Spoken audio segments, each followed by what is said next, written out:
Cette prise de fonction se passe, dans la sérénité, parce que cela a été anticipé et je m'inscris dans la continuité avec, une équipe, soudée, unie, avec laquelle j'ai l'habitude de travailler et puis des agents également, de la collectivité, qui ont des habitudes de travail donc en fait, tout ça, se fait assez naturellement.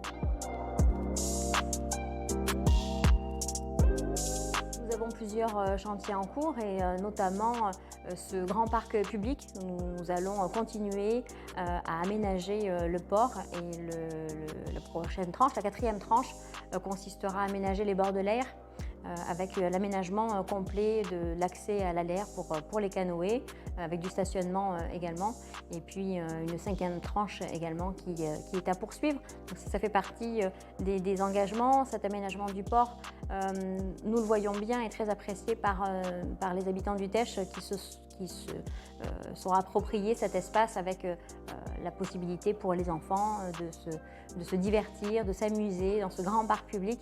Et donc l'aménagement de la baignade également contribuera à ce qu'on reçoive, on puisse accueillir un grand nombre de visiteurs et de Téchois et de Téchoises au beau jour qui arrive. Nous avons actuellement la rénovation des écoles et nous allons donc terminer cette rénovation grâce à l'aide de la COBAS qui poursuit financièrement ces investissements de manière à ce que toutes les écoles de la COBAS soient au même niveau. Et donc les deux écoles, les deux groupes scolaires Val-des-Pins et du Delta ont bénéficié du soutien financier de la COBAS pour être rénovée et refaite. Et donc c'est le cas, le chantier se terminera bientôt. Et tous ces aménagements permettent d'accueillir nos enfants dans les meilleures conditions possibles. Et c'est notre objectif, mettre toutes les chances de notre côté pour que notre jeunesse soit accueillie dans les meilleures conditions d'apprentissage et l'école en fait partie.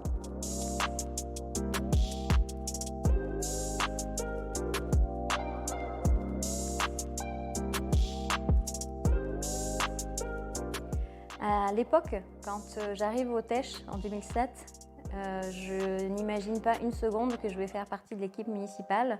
Et puis je rencontre François Deluga et son équipe en 2008. Et c'est comme ça que l'aventure a commencé. Et finalement, j'ai découvert ce qu'était la fonction d'élu. Et il se trouve que j'ai pris et je prends encore beaucoup de plaisir à gérer une commune, à participer à l'action pour l'intérêt général.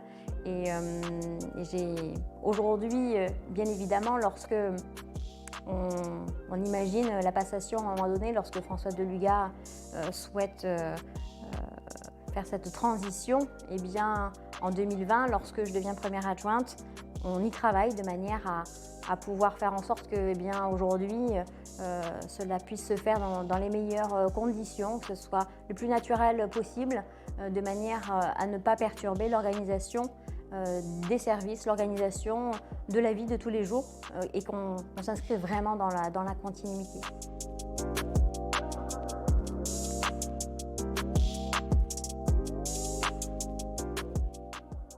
Être élu maire, c'est une grande responsabilité et être femme, pour la première fois élue maire d'une commune, ça revêt encore plus de sens et de symbolique dans ce monde où on essaie de gagner de plus en plus en égalité femmes-hommes.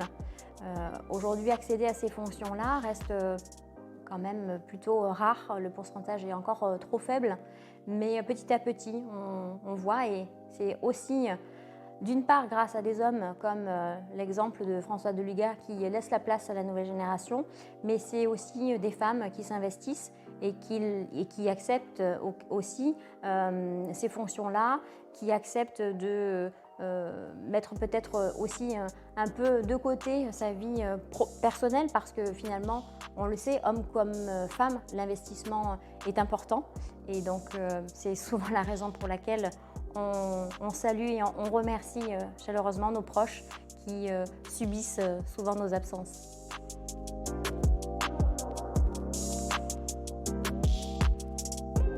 Ce que je souhaite, c'est pouvoir être porte-parole de cette jeunesse, que ce soit pour les femmes, mais également pour l'ensemble des personnes qui se disent que finalement on peut être écouté par des semblables, des personnes qui sont comme vous et moi.